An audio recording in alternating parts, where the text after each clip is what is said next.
March 30, 1945. 5 hours and 43 minutes in the morning. Aboard the B-29 Superfortress Necessary Evil, 28,000 feet over the Pacific Ocean, approaching the coast of Okinawa. Major Richard Thomas Pemberton adjusted his reading glasses with hands that shook not from fear, but from the arthritis that military doctors had said would disqualify him from active service. His completely gray hair, rare for an active military pilot, contrasted with the brown leather of his worn flight jacket. The deep wrinkles around his gray eyes told a story that began not in military training camps but in the wheat fields of Kansas. Pemberton had spent 28 years as a civilian agricultural pilot, spraying crops at altitudes that rarely exceeded 500 feet, flying single-engine planes that would fit 3 times inside the bomber he now commanded. Beside him, in the co-pilot's seat, was 29-year-old West Point graduate Captain James Chun, who watched the older man with a mixture of respect and continued disbelief. Chun had flown 32 combat missions. Pemberton had flown his first combat mission 6 months earlier, at age 51, after the Army Air Force. Desperate for experienced pilots after the devastating losses of 1944, finally relaxed age limits and accepted civilians with proven flying experience. In the bomber bay, the bomber navigator was even more unlikely. Thomas William McCarthy, 63, a former high school math teacher in Boston for 37 years, who had volunteered after his only son, Lieutenant Robert McCarthy, was shot down over Germany in 19... McCarthy had never seen an airplane up close until he was 6.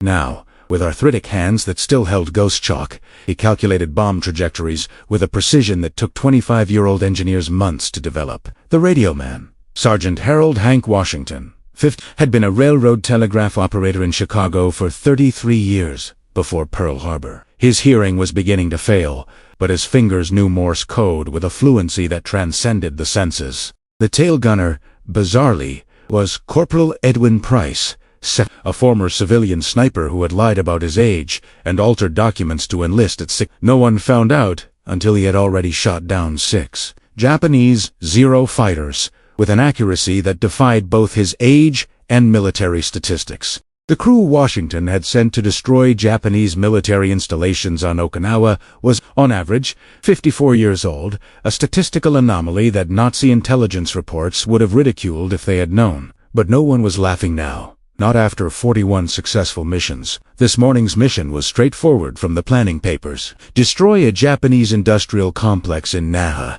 that produced components for kamikaze planes. Military intelligence estimated that the destruction of the factory would reduce suicide attacks by approximately 30% over the next 6 weeks. The bombs in the cargo bay were 8 Mark 65s of 500 pounds each, enough explosive power to level 16 city blocks. The problem, which no one in command had anticipated, was revealed in the message that had just arrived via radio from Washington, deciphered by hands that knew every nuance of the code. February 28, 1945, 2 o'clock in the afternoon. Ackbewahrter der Luftwaffe, Berlin. Oberst Klaus von Richter, 44, a decorated veteran of 17 years of military service and distant nephew of the legendary Red Baron, read the intercepted intelligence report on American bomber crews with an expression that straddled incredulity and outright disdain. He called his deputy, Major Werner Schmith, 36 years old, graduated with honors from the Berlin Military Academy. Schmidt, you need to hear this. The Americans have completely lost their sanity. Von Richter lit a Turkish cigarette, let the smoke slowly escape, and began reading aloud, emphasizing each absurdity with a dramatic pause. Intelligence report confirms that the United States is placing civilians aged 50 to 70 on bombing missions over the Pacific. One identified pilot, Major Richard Pemberton, is 52 years old and was a civilian agricultural pilot for nearly 3 decades before entering active service. His bombardier navigator, Thomas MacArthur, is a 63-year-old retired teacher. The average age of some crews exceeds 50 years. Von Richter slammed the report on the polished mahogany table with enough force to knock over the crystal ashtray. 50 years. Schmidt, our youngest Luftwaffe pilots, are 20, with a minimum of 4 years of intensive training starting at 16. Our aces, like Hartmann, are 23 years old, and Americans send grandparents to fly bombers. Schmidt picked up the report and read more details, shaking his head. "Sir, that explains why they're losing so many planes. Men of this age do not have reflexes, physical endurance, or the ability to withstand combat stress. It's operational suicide masquerading as desperate patriotism." Von Richter walked to the map of Europe on the wall, tracing bombing routes with a finger that displayed the military academy's gold ring. "The Americans have numbers, Schmidt. We've always known that. They can produce 10 planes for every one of us, but numbers without quality are just a waste of metal. When you trust a 60-year-old teacher to calculate bomb trajectories under anti-aircraft fire, when you trust a 50-year-old farmer to fly a 30-ton bomber through Pacific storms, you are not building air power. You're building a flying graveyard," Schmidt agreed, making notes on his pad. "German doctrine has always emphasized youth, vigor, training from adolescence. Our fighter pilots are selected at the age of 14, trained for 8 years before their first combat mission. They have perfect vision, athletes' reflexes, superior physical resistance. What about the Americans?" He gestured at the report dismissively. "They get old men who probably need glasses to read maps." Von Richter tossed the report into the file marked Enemy Intelligence, Low Priority, and returned to his cafe. "Let the Americans waste resources putting retirees on planes. The more they do this, the faster they exhaust their reserves of competent men.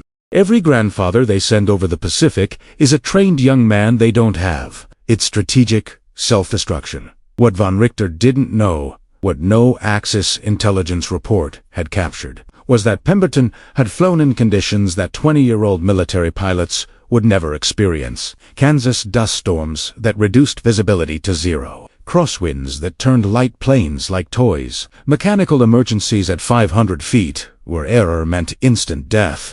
28 years of flying 6 days a week. 12 months a year. No break, no safety net, no crew of military maintenance. McCarthy had not learned mathematics for 37 years. He had developed instincts for numbers that transcended formulas. 5:47 in the morning over Okinawa, and Washington's voice broke the tense silence of the cockpit over the intercom. "Major, urgent command, message decoded. Top priority." Pemberton kept control of the plane steady as Chun picked up the transcript that Washington passed through the narrow corridor. Chun read it once silently, and Pemberton saw the color drain from the young captain's face. "Sir, this changes everything." The message was from Naval Intelligence, transmitted 48 minutes ago but delayed by a radio storm. Reconnaissance had identified a previously uncharted American prisoner of war camp, located less than a quarter of a mile from the designated target. Conservative estimate: 12,000 prisoners, most captured on Bhutan and survivors of the Death March, confined in conditions described as extreme beyond precedent. Camp coordinates placed the outer perimeter at 370 meters from the components factory. The math was brutal and unambiguous. Bombing the primary target would kill between 8,000 and 10,000 American prisoners. The message continued with a bureaucratic coldness that could not hide the desperation of the command. "The decision to abort or continue is at the discretion of the aircraft commander. Consider that manufacturing of kamikaze components at the primary target is projected to result in 1,500 additional American casualties over the next 4 weeks, if not destroyed. Also consider that prisoner rescue in Okinawa. It is impossible before the complete conquest of the island, estimated to take 60 to 90 days. Mortality in Japanese camps is documented at 40% per month. You are authorized to make any decision. Command will not provide direct order. Decision time before passing point of no return: 6 minutes. Chun looked at Pemberton with eyes that pleaded for an answer he himself did not have. "Sir, what do we do?" Pemberton did not respond immediately. His hands, on the controls, remained steady. Decades of muscle memory keeping the B-29 perfectly level, while his mind calculated variables that no military training manual covered. He activated the intercom for the entire crew. "Gentlemen, we have just received information that complicates our mission. McCarthy, I need you in the cabin immediately." The 63-year-old professor moved through the corridor with surprising agility for his age, reaching the cabin in 22 seconds. Pemberton explained the situation in short, precise sentences. 12,000 prisoners, 400 meters from the target. bombs that would kill 80% of them, or factory that would kill 1,500 in the coming weeks through kamikaze planes it would produce. 6 minutes to decide. MacArthur removed glasses, cleaned lenses meticulously as he did before every difficult problem in class, irreplaceted, and began to work. What plan to release? Altitude 28,000 feet. Impact expected in 43 seconds after release. June replied. Consulting mission plans. Southeast wind at 12 knots at ground level, 16 knots at our altitude. Washington added via intercom. His railroad experience had taught him that wind always mattered. McCarthy picked up clipboard and began calculations that seemed impossible without a computer. But he had taught trigonometry to 600 students every year for 37 years. His brain was computer. If we adjust point release 320 meters north of the original target, and we release at 4,000 feet lower, we can place all the bombs inside the factory with a safety margin of 215 meters from the perimeter of the prison camp. This reduces the lethality zone to 0.3% chance of fragmentation hitting the field. But flying at 24,000 feet puts us in optimal Japanese Our chance of survival drops from 87% to 42%. Pemberton looked at the controls, then at Chun, then at McCarthy. Gentlemen, I will not order it. I'll put it up for a vote. Every man on this crew has the right to have an opinion. Option A, abort mission. Return to base. Save 12,000 prisoners, but allow 1,500 future kamikaze deaths. Option B, bomb as planned.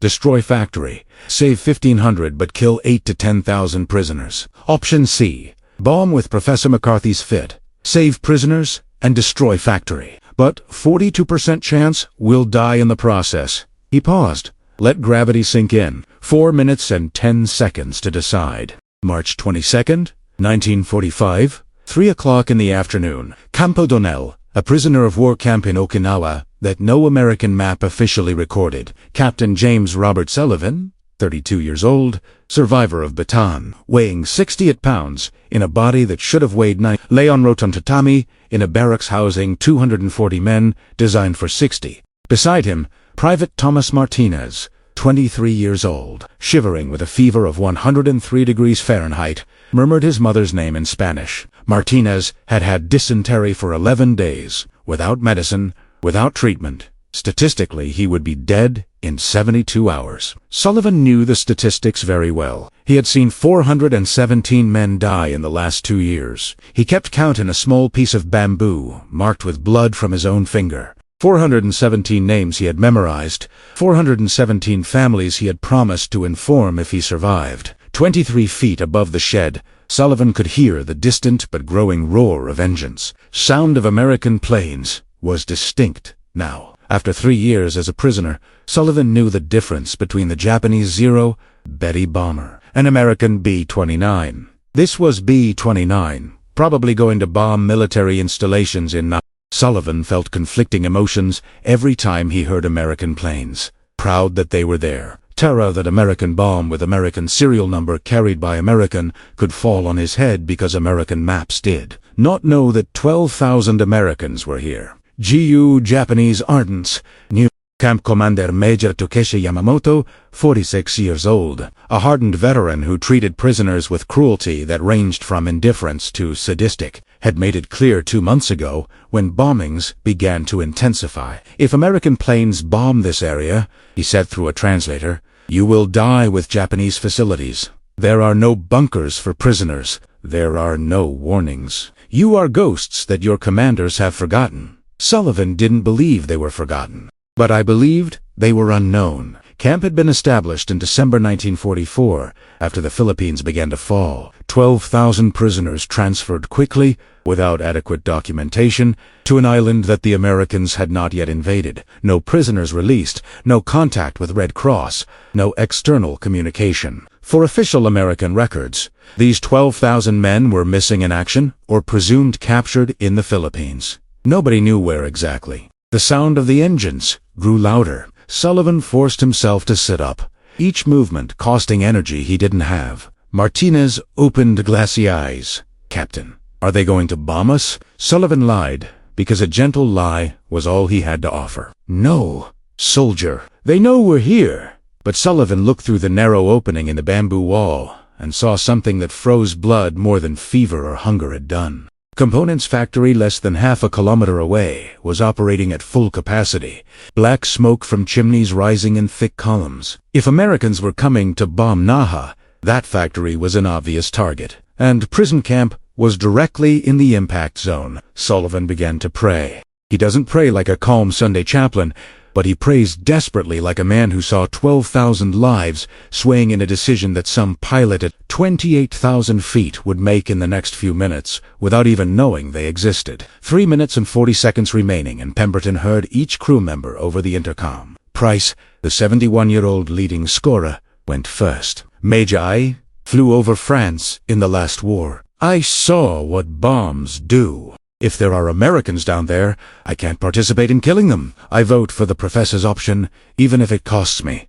Washington, 58, was direct. I spent 33 years sending life-saving messages in rail disasters. I'm not stopping now. Option C, flight engineer Sergeant Michael O'Brien, 54, a former civil aviation mechanic, added practical perspective. Major, I can adjust fuel mixture to give faster response at lower altitude. 24,000 feet isn't ideal, but we've done worse. Option C. One by one, 6 men with an average age of 54 voted to risk their lives with a 42% chance of survival to save 12,000 prisoners and destroy the factory. Chun, the youngest, at 29, was last. He looked at Pemberton with moist eyes. Sir, my training at West Point says that military logic favors sacrificing the few, known to save the many unknown.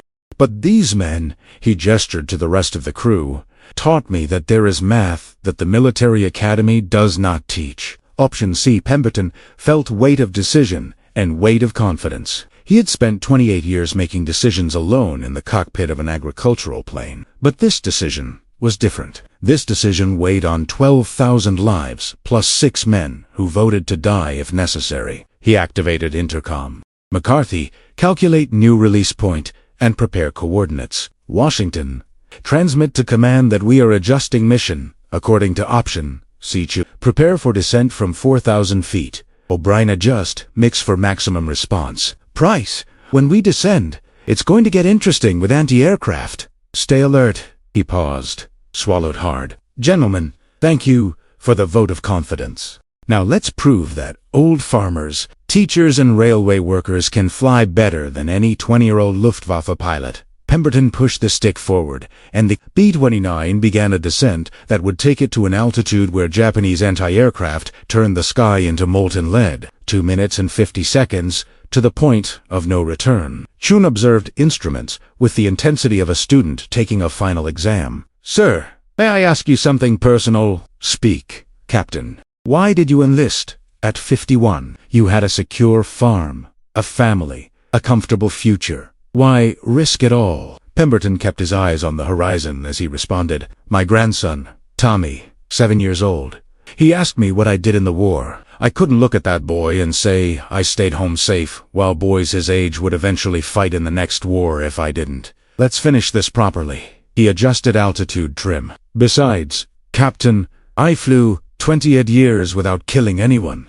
I thought I should use this experience for something that matters before I get too old to make a difference. Chun smiled, despite the tension. Major, with all due respect, you are already too old by regulations. That's exactly why I'm perfect for impossible missions. I have nothing to prove, nothing to lose, and enough experience to know when rules should be broken. The altimeter read 24,000 feet. McCarthy arrived at the cockpit with a clipboard covered in calculations. Adjusted coordinates confirmed. Release must occur at exactly 23,960 feet, speed of 242 knots, angle of 6 degrees, 3 minutes, in relation to magnetic north. Margin of error, 8 meters.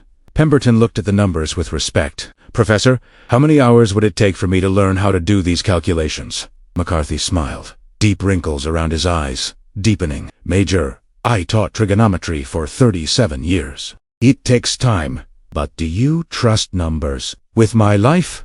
Then you don't need to learn. Just need to fly. 1 minute and 20 seconds, and the sky exploded. Japanese anti-aircraft had found perfect range. Shrapnel pounded the aluminum hull like metallic hail. Price in the tailguns opened fire on ground positions he identified by muzzle flash. 71 years and eyes that should have been failing found targets that 20-year-old gunners would miss. Washington transmitted position and status continuously, fingers dancing in Morse key, faster than code could be transcribed on base. O'Brien, he monitored each engine instrument with the attention of a man who had saved civilian planes from mechanical failure hundreds of times through pure diagnosis. Pemberton flew the plane as he had flown crop dusters through storms that turned planes upside down. 42 seconds, and McCarthy spoke with the calm that only a teacher who had explained difficult concepts for decades could maintain. Release point in 10 seconds. 9-8. Larger shrapnel tore off part of the left wing.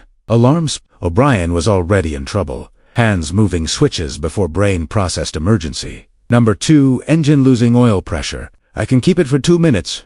I only need 1, Pemberton replied, making infinitesimal correction to the slope. 5, 4, 3. More explosions.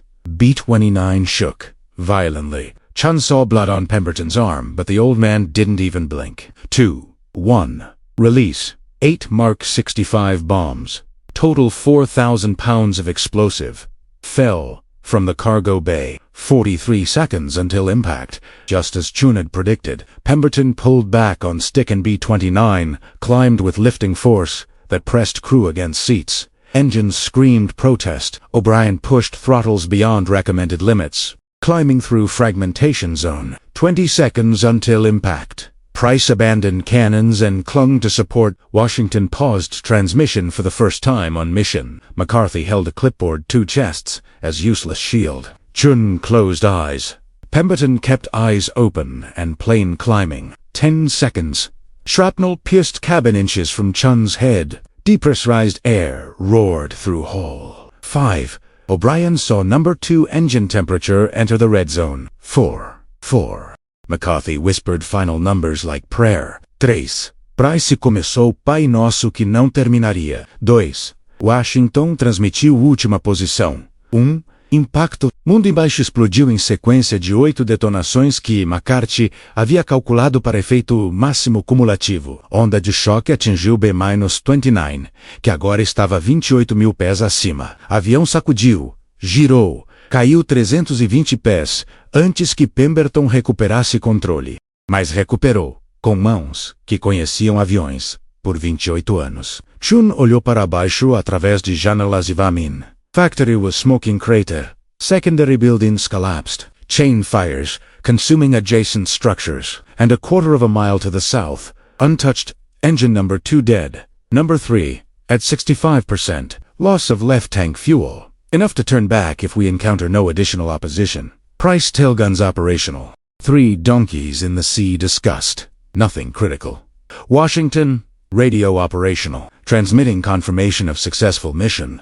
McCarthy, target destroyed within calculated margin of error. Prison camp, visually intact. Chun did not speak immediately. He was looking at Pemberton, at blood oozing from the cut in his arm that the old man ignored, at steady hands on the controls, at the absolute calm of someone who had faced death enough times not to be afraid of it. Finally, Chun said, "Major, West Point taught me a lot about command, but it never taught me that a 52-year-old man could fly better wounded under heavy anti-aircraft fire than any pilot I'd ever seen. Where did you learn that?" Pemberton checked back course as he answered, "Captain, I spent 28 years flying planes that had no co-pilot, control tower, or rescue crew. Every flight was solo. Every emergency was resolved alone or died alone. I learned that calm is more important than youth, experience is more important than quick reflexes, and fear is a luxury that farmers cannot afford." He looked at Chun directly. "You have great training and good reflexes. In 5 years, he will be a better driver than me.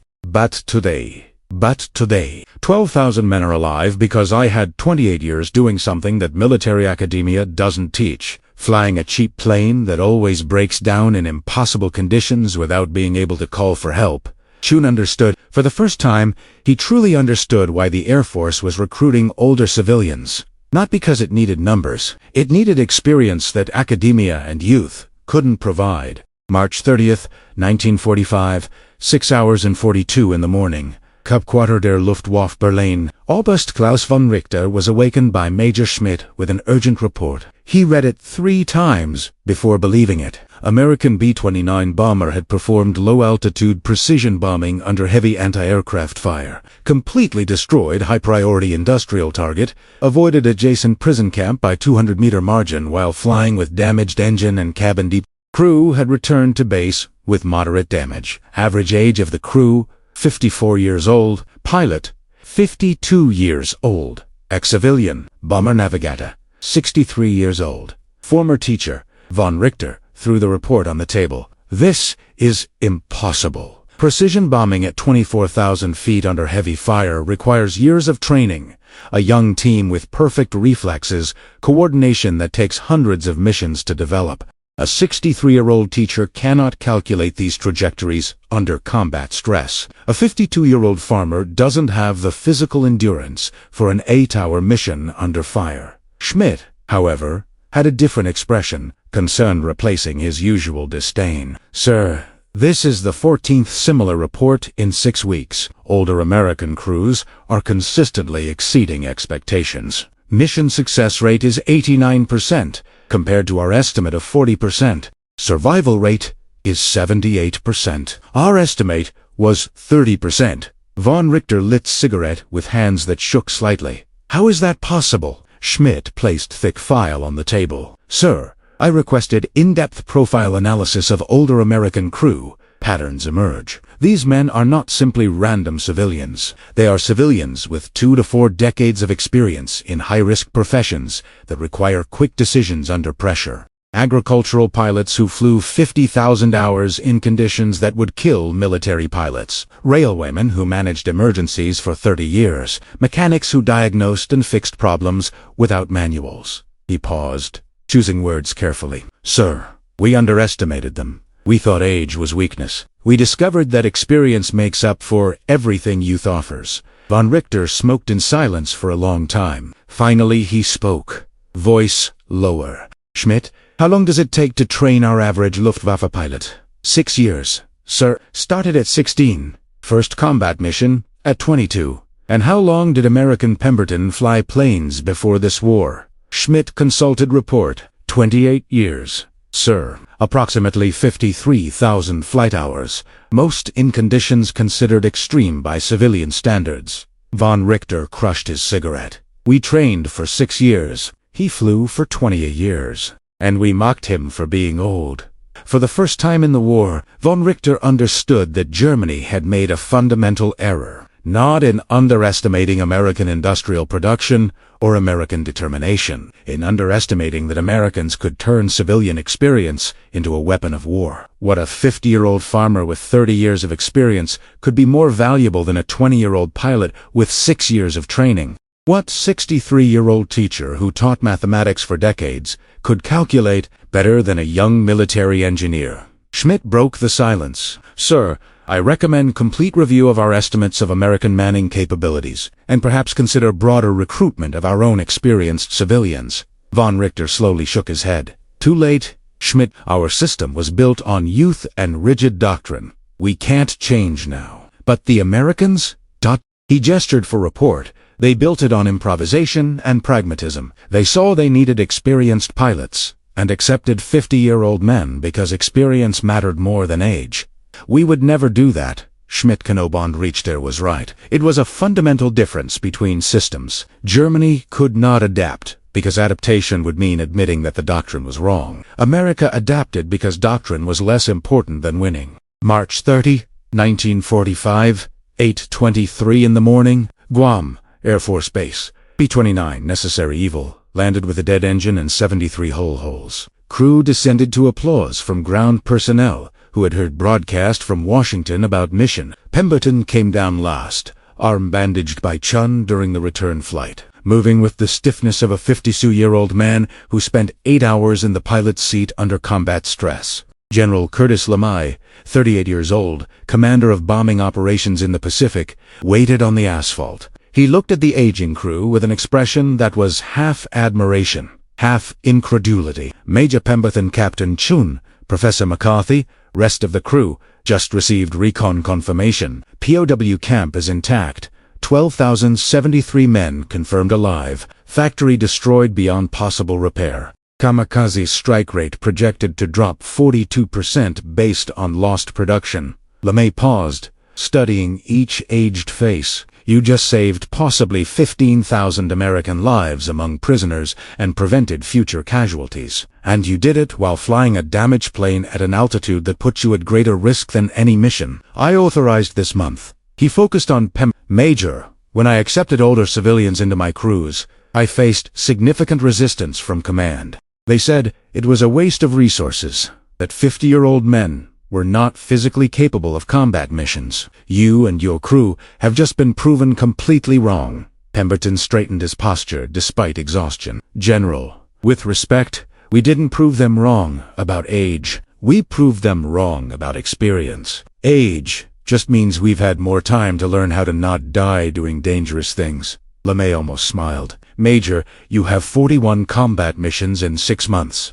93% success rate. Your crew has a survival rate that exceeds average by 32 percentage points. How do you explain that? McCarthy responded before Pemberton could. General, may I respond? I spent 37 years teaching mathematics to teenagers who didn't want to learn. I learned that a difficult problem requires calm, method, and persistence. Air combat is just a very difficult math problem, where a mistake kills you. The difference is that annoying teenagers don't try to shoot you while you calculate. Ground crew laughed. Not LeMay. He understood that McCarthy was absolutely serious. Professor, how many errors have you made in bombing calculations in your 41 missions? No miscalculations. General, I had 2 bombs that didn't detonate due to mechanical defect, but trajectories were perfect as confirmed by photographic reconnaissance. When you teach mathematics for 37 years, you don't make basic trigonometry mistakes under pressure. You make fewer mistakes under pressure than in the classroom because consequences focus the mind wonderfully. LeMay returned to Pemberton. Major, I need you for training. I'm going to establish a program where older pilots train young pilots in techniques that the Academy doesn't teach. Interested? Pemberton looked at Chun, then at McCarthy, then at the rest of the crew. General, I accept on one condition. My crew stays with me. These men voted to risk a 42% chance of dying to save prisoners they didn't even know. This is not the decision of impulsive young men. It is the decision of men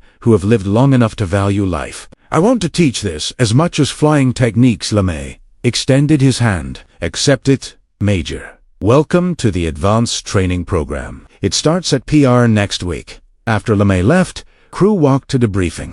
Chun approached Pemberton. Sir, may I ask you the question I've been thinking about since we voted on the mission? Of course, Captain. Why did you put it up for a vote? You were commander. It was your decision. Why risk someone voting against it? Pemberton stopped. Turn it to Chin. Captain, I've learned something in 28 years of flying alone. Decisions that risk other people's lives should be shared whenever possible. I could have ordered it. But if you had died following my order, these men would have died without a choice. By giving a vote, I gave dignity. They chose to take risks for the right reasons. This is not weakness of command. It's recognizing that older men deserve autonomy over their own lives. Chun absorbed this. West Point had taught command as a hierarchical structure. Pemberton taught command as shared responsibility. But what if someone had voted no? Then they would have aborted the mission. I don't force 50-year-old men to risk lives that took 5 decades to build, especially when they know better than me what that life is worth. Chun finally fully understood. It wasn't about age or youth. It was about respect for a lived experience, for conscious choices, for human dignity that military academia sometimes forgot in the pursuit of efficiency. August 15th, 1945, the day of the Japanese surrender. Sullivan, now a slowly recovered 81-pound captain, was on the deck of the USS Consolation Hospital ship being transported from Okinawa to the United States. He had been released in June when Marines finally conquered the island. Of the 12,073 prisoners in the camp that March day, 11,742 survived until liberation. 97% survival rate was statistically impossible based on mortality rates in other Japanese camps. Sullivan knew reason. March bombing not only spared lives by not reaching the field, destruction of the factory reduced kamikaze attacks, which in turn accelerated conquest of Okinawa, which in turn reduced time, prisoners spent in captivity, which in turn saved hundreds who would have died from disease and starvation. One mission, 6 minutes of decision, a ripple effect that saved almost 12,000 lives. Sullivan was reading a letter he had just received via the ship's chaplain.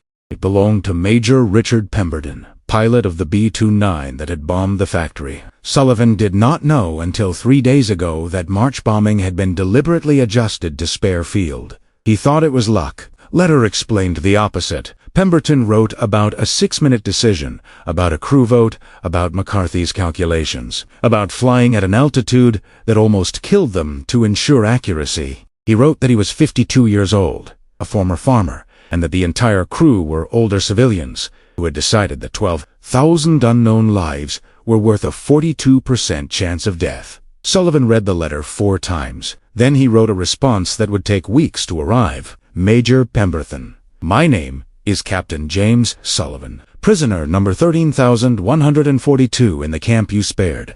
I don't have adequate words to thank you for the decision you and your crew made. I want you to know that each of us, nearly 12,000 men, is alive, not only because you spared us, but because men of your age and experience had wisdom that young men would not have had. Young soldier might have followed orders and bombed original target. Young professor, perhaps, would not have trusted his own calculations under pressure. Young pilot, perhaps, would not have risked flying low with a damaged engine. But you and your crew have lived long enough to know that some decisions transcend orders, that some risks are worth taking, that some lives are worth saving even at the cost of your own. I'm also over 30. I understand the weight that older men carry when making decisions. Thank you for carrying this weight for us. Sullivan sealed the letter, handed it to the chaplain, and looked out over the Pacific Ocean, which was now at peace for the first time in 4 years. He thought of 417 names marked on bamboo, each representing life that could have been saved if the right decisions had been made at the right time. But he also thought of 11,742 names that would come home because 7 old men in a damaged plane chose to risk everything.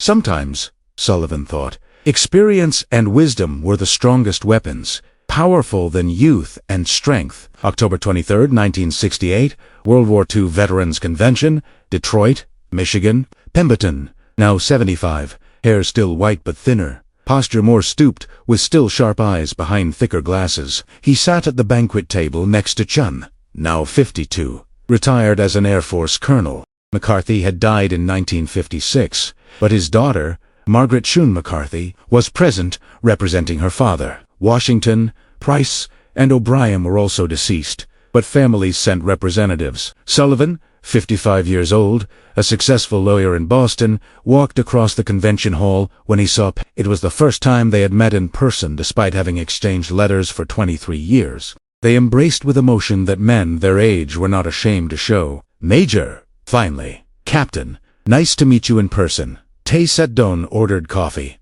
which none of them drank because conversation was more important. Sullivan began. I want you to know that I organized a meeting here in Detroit specifically because I knew you would be there. I brought 142 other men from the field. They all wanted to meet you and your crew, or at least families of those who have already left. Pemberton looked around the room. He saw dozens of men aged 50 to 60, many with wives and children, all looking in his direction. 142 out of 12,000. I wish more could be here. Major, many don't know. Government kept mission details classified until when they finally declassified, many of us had already lost contact. But these 142 are here, and each one represents family that exists because you and your crew decided it was right.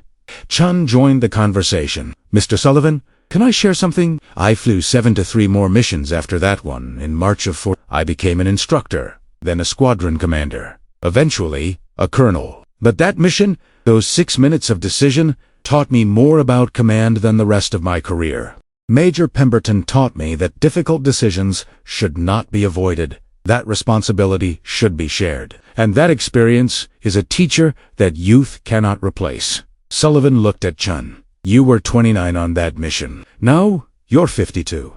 Same age as Major was then. Exactly, Chun replied. And now I understand things that I didn't understand I understand why he put the decision to a vote. I understand why he trusted the calculations of a 63-year-old professor. I understand why he risked plane and crew to save strangers. These are decisions that a 29-year-old man can make, but a 52-year-old man understands completely. Pemberton finally spoke, voice weaker than in 1945, but still firm. Gentlemen, I need you to understand something. That mission was not heroism. It was pragmatism. I was 52 years old. I had lived a good life. I had grandchildren. I had done honest work for decades. Risking that life to save 12,000 younger men who had not yet lived fully was not sacrifice. It was mathematics. My remaining years were worth less than your future years. Any 50-year-old man who has lived right understands that. Sullivan shook his head. Major, with respect, I completely disagree. You underestimate what you did. It wasn't just saving our lives. It was a model of how older men can contribute in a young man's war. Do you know how many older civilians enlisted after your cruise story began circulating in? Over 15,000 men from 45 to 70 volunteered specifically because they heard that 52 man was flying combat missions successfully. You didn't just save 12,000 of us, you inspired a generation of older men to contribute, Chun added. And on the military side, sir, you changed recruitment policy. After your mission and others like it, the Air Force formally revised age limits for pilots and air training program that General LeMay established with you as instructor trained. Over 3,000 pilots in the last 3 months of the war. Mission success rate increased 17%. Survival rate increased 23%. Those numbers represent lives. Major. Thousands of lives.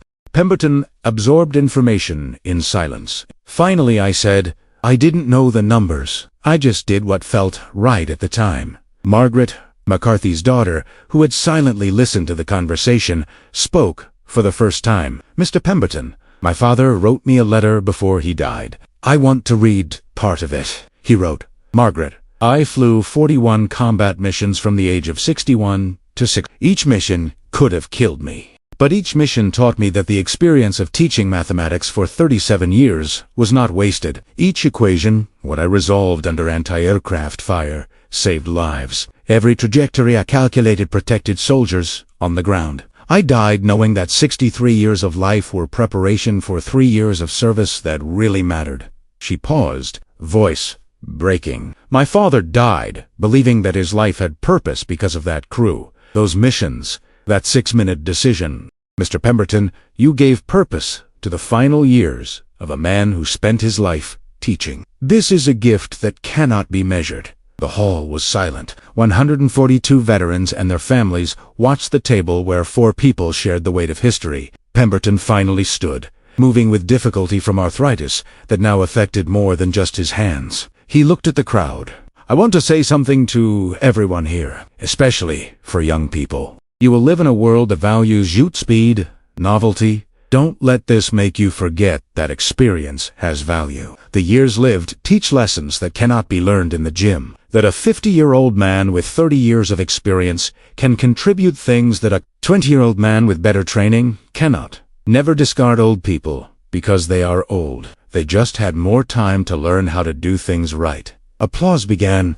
Not polite convention applause, but a genuine ovation that lasted 3 minutes and 47 seconds. When it ended, Sullivan stood next to Pemberton. Major, one last thing. These 142 men established a memorial fund. We want to create scholarships for children and grandchildren of older veterans. We want to call it the Richard Pemberton Fellowship for Experience and Service. Would you agree? Pemberton started to refuse, but Chun interrupted. Sir, please accept. Let something good continue from that mission. Let future generations remember that age is not a disqualification for service. It is a qualification for wise service. Pemberton looked at Chun, at Sullivan, at Margaret, at the crowd of survivors. Finally, he nodded. I accept, but on condition. Scholarship should also honor McCarthy, Washington, Price, O'Brien, and all other older civilians who served. It wasn't a man. It was a generation of men who proved that experience matters. Sullivan agreed immediately. Done Richard Pemberton and Crew Scholarship for experience and service. They shook hands. 75 years and 55 years. Generation that had served and generation that had been saved. United by 6 minutes of decision made 23 years before. July 18th, 1987. 4 months before Pemberton died at the age of 90.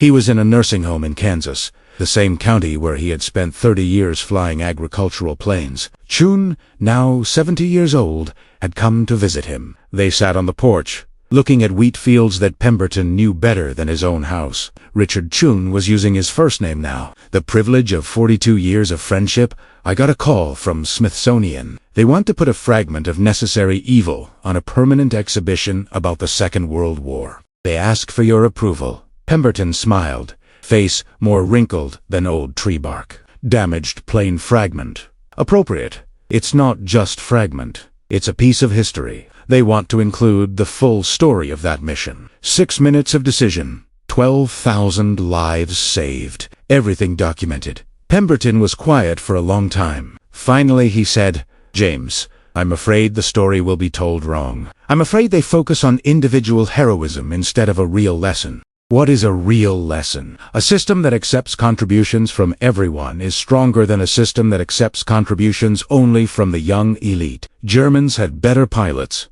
better training, better doctrine, but they lost because their system couldn't adapt. I couldn't accept that a 63-year-old teacher could be valuable. I couldn't imagine that a 52-year-old farmer could fly as well as a 20-year-old pilot. Your rigidity was weakness. Chun wrote this in small notebook. I will make sure this message is clear. I promise.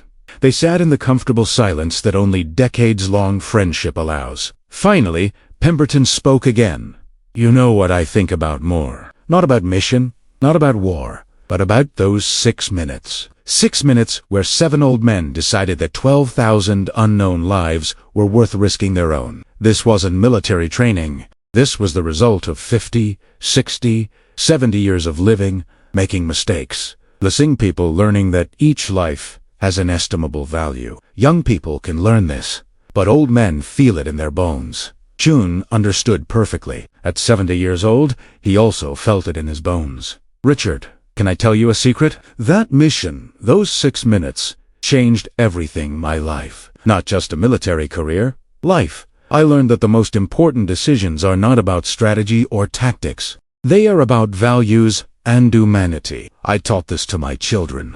They are teaching my grandchildren. Your decision to put that up for a vote created ripples that are still spreading. Pemberton grabbed Chun's hand with surprising strength for 94 years old. James, when I die, I don't want a big military funeral. I want to be buried here in Kansas, near the fields I flew over for 30 years. But I want you to do one thing. Anything. Keep telling the story properly. Keep emphasizing that it wasn't about me. It was about a system that valued experience as much as youth, that accepted contributions from old people, that understood that a long life well lived is preparation for the moment that really matters. America won the war not just because it had more planes or more men. He won because he accepted that retirees, teachers, farmers, railway workers had something valuable to contribute. This is a legacy that needs to be preserved. Chin, promise.